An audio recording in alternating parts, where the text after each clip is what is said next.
Vous avez peut-être vu dans la presse ou sur les réseaux sociaux des opérations militantes de la part de personnes qui réclament la libération des animaux. Ces opérations peuvent être plus ou moins violentes.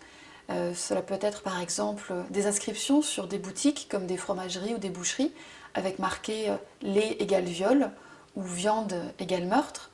Il y a aussi des intrusions dans les exploitations agricoles avec des ouvertures d'enclos, de la dégradation de matériel, voire des agressions d'éleveurs. Ou encore, il y a des campagnes de communication de la part de certaines associations qui assimilent les animaux d'élevage à des prisonniers de camps de concentration. On peut voir par exemple des vaches qui sont peintes avec des rayures comme les victimes de la Shoah. Il y a aussi des exemples un peu plus cocasses, on pourrait dire, avec par exemple la séparation de poules et de coqs dans des poulaillers pour éviter que les poules ne soient violées, ou encore des personnes qui donnent de la pâtée végétale à leurs chiens ou à leurs chats pour éviter que ces animaux ne mangent de la viande. Donc ces exemples sont plus que des anecdotes, ou des faits divers, ce sont les témoignages, disons, d'un phénomène croissant qui est la prise chez certains militants ou dans l'opinion publique d'une idéologie qui s'appelle l'antispécisme.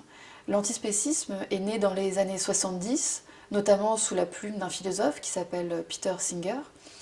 Et cette idéologie réclame, avec virulence, la création de droits fondamentaux pour les animaux, sur le modèle en fait des droits humains.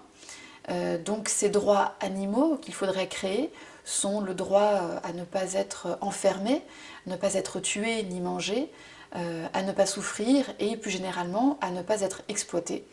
Ce qui signifie que ces droits seraient plus importants que les droits humains qui seraient liés au fait de vivre ou de travailler par exemple avec les animaux. L'antispécisme a donné naissance au mode de vie vegan qu'on connaît bien aujourd'hui. Sans être une religion, et vu la radicalité de l'antispécisme, on peut dire que cette idéologie est au véganisme ce que l'intégrisme est à la croyance, c'est-à-dire que c'est une forme politisée, intransigeante et radicale d'être au monde. L'an dernier, il y a eu en France environ 1000 actions antispécistes qui ont été recensées par la gendarmerie.